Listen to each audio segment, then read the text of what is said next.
Kitchen में काम आने वाली कुछ बहुत ही कमाल की टिप्स। ब्रश के ऊपर सिर्फ पेस्ट नहीं, शैम्पू भी लगाकर देखिए, बहुत ही कमाल का आपको रिजल्ट मिलेगा। साथ ही साथ आपके साथ कुछ ऐसी ट्रिक शेयर करूंगी जिससे आपका किचन का काम बेहद आसान होगा। तो चलिए बिना देर किए शुरू कर लेते हैं।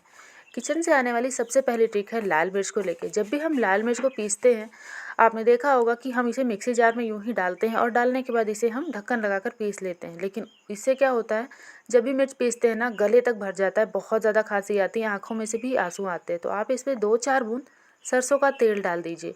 ऊपर ही डालना है, मिक्स नहीं करना है। फिर आप इसे पीसिए, ये बिल्कुल भी नहीं उड़ेगा और ये ना ही गले में जाएगा ना ही आंखों में लगेगी, और फटाफट से आप ढेर सारी मिर्च को पीस सकते हैं। साथ ही साथ इसकी जो शेल्फ लाइफ है वो भी बढ़ जाती है। तो देखिए, मिर्च बहुत ही बढ़िया से पिस जाती है। ऐसा नहीं है कि तेल डालने से मिर्च नहीं पिसती है। अब आप इसे किसी भी एयरटाइट डिब्बे में भरकर रख सकते हैं, और चाहे 1 किलो मिर्च हो या थोड़ी सी, आप बहुत आसानी से पीस सकते हैं। अब देख लेते हैं अगली ट्रिक। तो ये जो ट्रिक है इस तरीके से आई ड्रॉप, ईयर ड्रॉप को लेकर है। देखिए, घर में छोटे बच्चे भी होते हैं, बुज़ुर्ग भी होते हैं। तो जो बुज़ुर्ग होते हैं उन्हें आँखों से कम दिखाई देता है, और कई बार इस पर तो आँख का जो है साइन बना रहता है, मतलब ड्राइंग बना रहता है। लेकिन अगर नहीं बना है तो आप इस तरीके से इस पे पेन की मदद से एक आँख का ड्राइंग बना दीजिए। जिससे होगा ये कि वो पढ़ नहीं पाएंगे, तो ये चीज़ वो बड़ा दिखेगा उनको, तो उन्हें समझ आ जाएगा कि ये आई ड्रॉप ही है। तो झंझट नहीं होगी, क्योंकि कई बार क्या होता है, इसकी वजह से ना वो गलत ड्रॉप अपने आँखों में डाल लेते हैं। तो ये देखिए, ये ट्रिक मुझे लगता है कि आप सभी को यूज़ करनी चाहिए, क्योंकि बहुत ही कमाल की है। अब देख लेते हैं अगली ट्रिक। तो ये जो टूथब्रश है ना, इसके ऊपर हम पेस्ट तो हमेशा ही लगाते हैं। एक बार इस तरीके से किसी भी ब्रांड का आप शैम्पू लगा लीजिए, क्योंकि ये शैम्पू लगाने से आपका काम जो है चुटकियों में होगा। तो ये देखिए, ये है मिक्सी जार। ये जो मिक्सी जार है ना, आप देख पा रहे हैं, बहुत गंदा भी हो चुका है और काफ़ी ज़्यादा पीलापन भी इसके अंदर आ चुका है। जो मिक्सी है उसकी शाइन भी चली गई है। तो आज मैं आपको बहुत ही बढ़िया सी ट्रिक बताऊंगी जिससे कि ये साफ़ भी होगी और इसकी शाइन भी आएगी। तो देखिए, जो हमने ब्रश में पे शैम्पू लगाया था ना, उसको हल्का सा भिगोना है और उसके बाद पूरे मिक्सी पे इस तरीके से अप्लाई करना है। देखिए, जब धीरे धीरे से आप अप्लाई करते जाएंगे तो सबसे पहले इसकी गंदगी निकलती जाएगी, और अगर ये सूख जाए तो फिर से आप इसको हल्का सा गीला कर लीजिए। ये देखिए, आप देख पा रहे हैं ऊपर का और नीचे का हिस्सा अजीब सा पीला पीला सा दिख रहा है। अब यहाँ पे मैं इसको थोड़ा सा फिर से भिगो लेती हूँ, और बहुत ही बढ़िया तरीके से आपको सिर्फ थोड़ा सा ही शैम्पू डालना है, एक ही बारी में ये बहुत बढ़िया सा क्लीन हो जाएगा। मतलब कुछ ड्रॉप्स में ही शैम्पू यूज़ करना है आपको, ज़्यादा नहीं। अब यहाँ पे देखिए, ये जो हरी आलू होती है ना, इसको हम सब्ज़ी में तो डालते नहीं, ये देखिए, क्योंकि इसका जो टेस्ट है वो काफ़ी ज़्यादा कड़वा आता है। तो इस वजह से हरी आलू तो यूज़ करते नहीं। तो इसको फेंकिए मत। इस तरीके से एक छोटा पीस काट लीजिए, और फिर शैम्पू हमने लगाया हुआ है उसके ऊपर आपको इस तरीके से लगाना है पूरे ही मिक्सी पे। तो इससे होगा ये कि इसकी जो गंदगी है वो साफ़ होगी। साथ ही साथ आलू में कुछ ऐसी प्रॉपर्टीज़ होती है जो कि पीलेपन को बहुत ही आसानी से रिमूव कर देती हैं। आप देखेंगे कि पूरी मिक्सी जो है ना, चमक जाएगी बिल्कुल नए जैसी, और आपको लगे कि इसका जो रस है नहीं निकल रहा, तो आप चाकू से इसमें थोड़ा सा छेद छेद सा कर दीजिए। अब उसके बाद यहाँ पे लेना है आपको अगरबत्ती का जो नीचे वाला पार्ट बच जाता है जलने के बाद, वो जो मॉस्किटो वाली अगरबत्ती होती है ना, वो हम जलाते हैं। उसके बाद जो नीचे का पार्ट बचता है वही मैंने लिया है। थोड़ी सी इसमें रुई लगाई है, और ये देखिए, ये जो साइड साइड में यहाँ पर आप कितना भी साफ़ कर लो नहीं साफ़ होता है। तो ये इससे बहुत आसानी से साफ़ हो जाता है। ना ही ब्रश यहाँ पर पहुँच पाता है और ना ही कपड़ा। तो इस तरीके से आप हल्का सा रुई लगाइए इसमें, और बहुत अच्छे से क्लीन कर लीजिए। आप किसी भी किचन टॉवल को लीजिए और एक बार ऐसे ही आप पहले इसे पोंछ दीजिए, ताकि ये चमक जाए, बिल्कुल भी इसमें गंदगी ना रहे। ये देखिए, आपको देखकर ही समझ आ रहा होगा कि कितनी कम मेहनत में कितनी जल्दी आप पुरानी से पुरानी मिक्सी को बिल्कुल नए जैसा चमका सकते हैं। अब यहाँ पे एक बार आपको इस कपड़े को अच्छे से क्लीन कर लेना है, मतलब भिगो भी लेना है, और बहुत ही अच्छे तरीके से इसको पोंछ लेना है। तो जो भी गंदगी थोड़ी बहुत भी लगी होगी ना, वो पूरी की पूरी क्लीन हो जाएगी, और आपकी जो मिक्सी है बिल्कुल नए जैसी चमचमा जाएगी। ये बहुत ही छोटा छोटा सा ट्रिक है, लेकिन अगर आप यूज़ करते हैं तो आपके किचन में आपको बहुत ही ज़्यादा हेल्प होती है।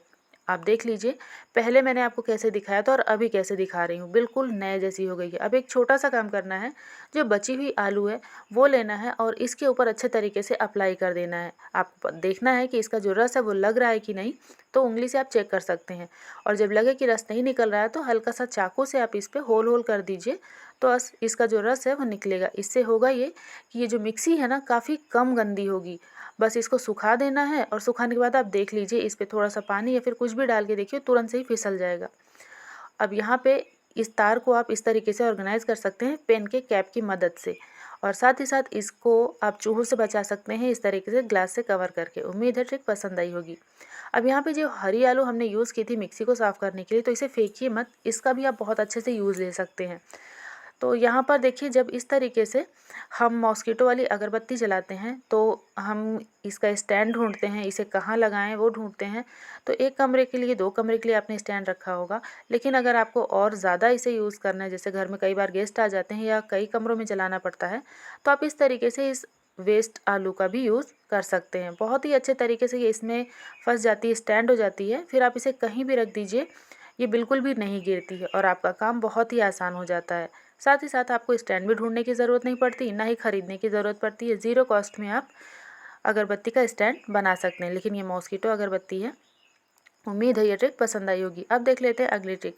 ये देखिए, ये है कोयले का छोटा सा पीस, जो कि आप समझ ही गए होंगे देख के। इसे हमें गर्म कर लेना है। गर्म इतना करना है कि ये अच्छे से लाल हो जाए। यहाँ पर देखिए, ये जब इस तरीके से जलने लगेगा तो आपको खुद ही समझ आ जाएगा कि ये लाल हो चुका है। अब इसे हमें एक कटोरी में रखना है या फिर प्लेट में। आप देख रहे हैं कि ये लाल लाल सा आपको दिख रहा है। इसके ऊपर 2-4 बूंद आपको सरसों का तेल डालना है। और यहाँ पर जो कांच की बरनी होती है, आपने देखा होगा अगर हम उसमें कोई पिकल वगैरह रखते हैं तो कितना भी धुल दें स्मेल आती है। तो इस तरीके से आप इसके ऊपर धुल कर सुखा करके रख दीजिए। तो ये जो है ना, जो इसका धुआं है इस बॉटल के अंदर जाएगा। और ये चीज़ आप छोटी बॉटल की नहीं, बड़ी बॉटल के साथ भी कर सकते हैं। मतलब जो बड़ी कांच की बरनी होती है ना, उसके साथ भी कर सकते हैं। अब इसके अंदर पूरा धुआं धुआं सा भर गया है, ये देखिए। और इसे हम साइड में कर देंगे। तो इससे 2 चीज़ें होती हैं। एक तो अगर इसमें थोड़ा बहुत भी मॉइस्चर है तो वो हट जाता है। दूसरा जो इसमें स्मेल है वो हट जाती है। और तीसरा ये कि इसमें जब हम कोई पिकल वगैरह रखते हैं तो उसका जो टेस्ट है वो बहुत ही बढ़िया आता है। साथ ही साथ उसकी जो शेल्फ़ लाइफ है वो इस धुएँ के कारण बहुत ही ज़्यादा बढ़ जाती है। ये देखिए कितने बढ़िया तरीके से इसमें धुआं घुसा था। मैं आपको दिखाने की कोशिश कर रही हूँ। तो अब आप इसमें कोई भी ब्रांड का, मतलब कोई भी पिकल आप इसमें रख सकते हैं। उम्मीद है ट्रिक पसंद आई होगी। अब देखते हैं छन्नी से रिलेटेड बहुत ही कमाल की ट्रिक्स। तो देखिए, हम सभी के पास 2-3 प्रकार की छन्नियाँ होती हैं, बड़ी, छोटी। तो जो इसका ऊपर वाला पार्ट होता है वो काफ़ी ज़्यादा चौड़ा होता है, और जब इसे हम हैंग करने जाते हैं तो कई बार ऐसा होता है जो छोटी कील होती है ना, उसमें ये हैंग नहीं होता है। तो एक रबड़ ले लीजिए और रबड़ को इस तरीके से इसमें फंसा लीजिए। जब आप इस तरीके से इसमें फंसा लेंगे रबड़ को, तो ये अच्छे से खींच कर आप इसे टाइट कर दीजिए। और फिर आप इसे पतली से पतली कील में या छोटी से छोटी कील में हैंग करेंगे ना, तो बहुत आसानी से हो जाएगा और ये देखने में भी बढ़िया लगेगा, ऑर्गेनाइज रहेगा। अब देख लेते हैं अगली ट्रिक। तो यहाँ पर मैंने एक बॉटल को हाफ कट कर लिया है और उसके बाद इसमें मैं यहाँ पर बड़ी वाली जो रबड़ आती है ना, वो लगा रही हूँ। तो इससे आप ज़ीरो कॉस्ट में ही घर में बहुत सुंदर सा ऑर्गेनाइज़र बना सकते हैं। आप चाहें तो इसे डेकोरेट भी कर सकते हैं। यहाँ पे रबड़ को आपको इस तरीके से प्लस के साइन में लगाना है। तो फ्रेंड्स, ये छोटी छोटी ट्रिक्स अगर आप फॉलो करते हैं तो आपका काम भी आसान होता है और बड़ी बड़ी प्रॉब्लम जो हो जाती है ना, वो भी सॉल्व हो जाती हैं। तो ये देखिए, मैंने इसको प्लस के साइन में यहाँ पर लगा दिया है। अब इसमें 4 सेक्शन बन चुके हैं, देख पा रहे हैं आप लोग। तो इसमें हम जो है इस तरीके से अलग अलग तरीके की चाकू, पिलर्स रख सकते हैं, क्योंकि जब हम एक साथ रखते हैं तो उसमें एक दूसरे में फंस जाती हैं और फिर हम निकालने जाते हैं, कुछ निकलता कुछ है। इस तरीके से हमें कभी कभी किचन में पेचकस की भी ज़रूरत लगती है, पेन की भी ज़रूरत लगती है। तो आप अलग अलग सेक्शन में अलग अलग तरीके से इन सभी को रख सकते हैं। साथ ही साथ ये जो छोटी वाली कैंची होती है, जब इसे हम रखते हैं तो ये अंदर घुस जाती है, लेकिन इस रबड़ में फंसी रहेगी तो ये ऊपर ही रहेगी। उम्मीद करती हूँ ट्रिक्स पसंद आई होगी। पसंद आई हो तो लाइक, शेयर एंड सब्सक्राइब करना ना भूलें।